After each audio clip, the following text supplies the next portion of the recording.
Welcome back. I'm Kim Bailey. She's Fulyana Osborne. This is Inside Exec. Today we're going to look at a couple of scenarios that are in broad terms about succession planning. It's about being in a family business or a family company. One part of it is that you personally have been involved for a while, don't want to be involved anymore, but don't want to lose touch with it either in financial terms or influence terms. Other part of it is that it is a long-standing family company, many generations, and now in the succession planning, you've identified that the next generation are not interested in pursuing the practical side of the business, of the doing, but they still want to be involved in the benefits and don't want to see that the family company lost to some other organisation after all those generations of work. So if we look at the first scenario where you as a family member have been part of this family business for many, many years, perhaps generational, you no longer want to be an active part of the organisation, but you don't want to lose the benefits of being part of that family organisation. What do you do? I think the most important thing is to actually think about exactly what you want and then formalize it with the other members, because it is a bit unrealistic to think, oh, I'm not interested in this family business. My passion is in something completely different. I want to pursue that. Then be one of those nuisance people that will constantly criticize at dinner table, and you wouldn't do this or I wouldn't do that. And how come the shareholdings is going down? And, I expected more. You actually lost your rights if you decided not to be there. There's many ways that you can have a bit of involvement or exposure and maybe even some return by making it clear. One, you could be a member of the board, and that will be as if you are not a family member. Then you are a board member like in any other board, where you can have an interest and you can give your expertise and your knowledge and all of that. But you're only getting paid, if you're looking at the monetary side, what a board member will get. If you want to have shares in the company, buy them like everyone else. Or if they've been allocated to you by inheritance, that's a different matter as well. So that's one way. Another way is to, again, what I'm talking about here is formal roles. Another formal role could be an in-house consultant, where what does that look like and what's expected of you is written down in a proper contract, just like in any commercial organization, and you do that.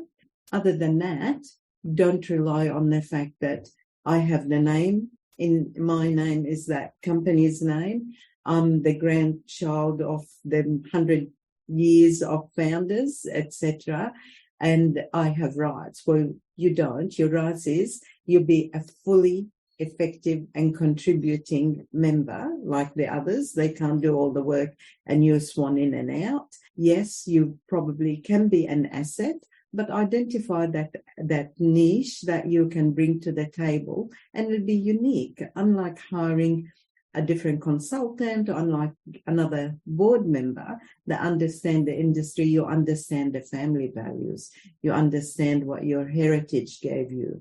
So you do have something to offer. And then once you commit to that, you've got to give it its full time. You can't say, well, no, I told you my passion is to, be an athletic, and here it's, oh, I haven't got time for this. It's no different to any other contract. You've got to do that. If you do that, then you get what you want. The family will respect and get what they want, and you have that continuity. If you don't do that and you want to be the person that says, I'm busy, it's family, they'll understand, and break your contract, then that will go the wrong way for everyone. Everyone will start getting on everybody's nerves, and there'll be conflict. So avoid it before it happens. I think the important part of identifying what you can contribute is identifying why you want to change the role that you've got, and to be honest about it, to not try and sugarcoat it into, well, I've decided I want to pursue other interests, or I've given X amount of years, and so now it's my turn to do something for myself.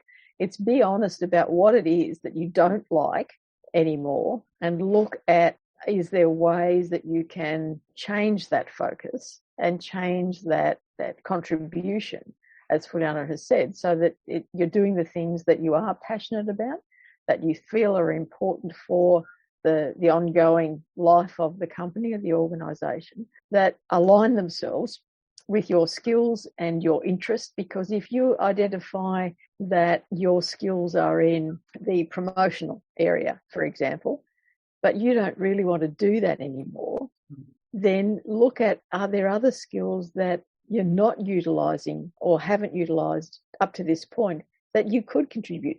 Find a new direction within the organisation, find a new area where you can contribute that you haven't in the past, and that might spark a bit more interest. But if it is simply that in being honest, you say, I don't want to be involved in the day-to-day anymore, but I do want to still be part of the organisation, identify why you want to be part of the organisation. So if it's because I think it's important that there is a family member still involved in the organisation, then find a way where that contribution is important enough for you to still feel like you are contributing. Because if you're just there as the figurehead, if you're just there as the namesake, so to speak, you're not contributing anything. And you then, and therefore, don't deserve to reap any rewards from it. So let's be very clear about it's a give and take situation. You have to put in to get out. You're not due anything. You've had the benefit of your input and this organisation's return for all of these years. At no point were you given anything just because you were there and you had the name. You still had to contribute all of that time. Nothing changes. If you don't want to contribute, you don't get the rewards. But there should be some way that you can identify that you can contribute so that you can be part of the ongoing rewards of the organisation. Other part of the scenarios that we talked about came to mind when we were talking about the topic, because here in the Hunter Valley in New South Wales, we have at the moment a very local issue about a long-term generational family who have decided to sell up. They were one of the original families in the area, and I think now up to fourth generation, and it is that generation that have identified in their succession planning that they're not interested in pursuing any of the practical side of the winemaking that happens as part of this family's holdings in the area. And so what they have done is split up the holdings, so the land and the business and the winemaking and the retail outlet are all going to be offered as separate entities. The family will retain some of the land. I think probably last time I saw it reported was the original land holding that was set up all those generations ago. They're going to hold on to that land, but they're selling off everything else. And that was a decision that they made jointly as a family. Everyone knew what was going to happen and how they were going to approach it. What also came into that, though, was that it's a very public arena, because the public feels like they own the brand, the name, the identification of the area with that name and its history and all of those things. And not only did they have to be happy about how they were managing that within the family situation and the company situation and the financial situation, but they had to really think about how they were going to approach publicity of it and the backlash that they might anticipate from the community, because they'll all still have to live in the community. And so that was an added layer of thought that had to go into the decisions that they made. I think that's a very interesting one, because it's almost that last bit about something to the community and the name. Maybe that can be put into the conditions to the buyers, is that it's still recognized as maybe using the same name, maybe using a similar name that gives the same value and connection to their community. So that might make them accept that it is part of. It's not just going to be changed to a global name, that nobody recognize or takes it away. Just say still a product of, or it is from, the original, and a continuity of that recognition. That's it. But it is, in a way, it looked like it's been thought through, the way it was divided, and there's agreement.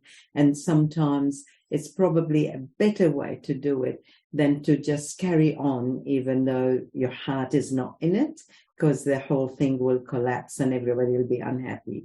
So in this sense, it sounds like it's well thought through, but it is very complicated and complex because it's got many facets. Another interesting example that I was involved with in the late 1990s, was concrete manufacturing companies. There were two Australian companies who were competing here in this country, who were bought out by an English company. And it was the decision of the purchasing company, the English company, that they wouldn't change the branding. One of the companies that they bought here was a very well-known big corporate organisation. The other was a family business that was well-known within its client base. And the customers of both those organisations were very product loyal.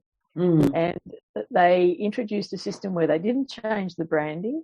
Those of us who were in the organisation knew that they had been taken over by this much bigger organisation that was unknown in this country. And that the plan was that a staged approach to changing the branding over. And all of the things that normally happen when you change branding from one brand to another. And so they changed the big corporate organisation first of all, and then they moved on to the smaller family-owned business, and that took a much longer time. So the corporate change for the big company happened in about 2 years, but with the smaller company, it took nearly 6 years before they had finally changed the branding over. And in that time, they'd been able to talk to the clients, to the customers, and say, look, we're downsizing. The two Australian companies said, we're downsizing. We're going to share resources. They talked about sharing resources. What that actually meant was that all of the concrete that was coming out of particular areas was one mix, one recipe. And their customers had always believed that different recipes came from different companies, and so the concrete was better or worse for certain situations, and so they would buy on brand. And then suddenly they were educated to understand that it was going to be this manufacturing process. Nobody talked about it being different recipes. No one asked about, you're going to use the high mix, or I shouldn't say the companies, are you going to use this company A's recipe or company B's recipe? They were interested in getting product that they could use, and that there was, because if there was something wrong with it. And so the education process about the product happened before the education process about the organisation. And so they were happy with the product, and so they accepted that, that's what happens. Organisations get bought out, they change. But what we're getting as a customer is working for us. So essentially, it doesn't matter. And it was all about that education process that took a long time. And so it's not a matter of sitting down in either of these scenarios and deciding in your succession planning that this is going to happen, and so we'll tell everyone now. It's about thinking about it from the customer or your client's point of view. What is going to be acceptable to them? What's going to keep them loyal to you and your product or services, regardless of what happens in the management team behind it? Because if you think about big organisations, banks, or any of the large corporate institutions, as customers of those, we don't care who's in charge. We don't care how many times they change their management structure or their management capabilities. We want the product or service that we bought or we expect to get. And so if you, as the business owners, you think about that first before your personal involvement in these changes, you're going to get the transition right, regardless of what it is. We're going to leave it there. Now that I've had the last word, once again, once a year I like to have the last word. I'm Kim Bailey, she's Fulyana Osborne, and this is Inside Exec.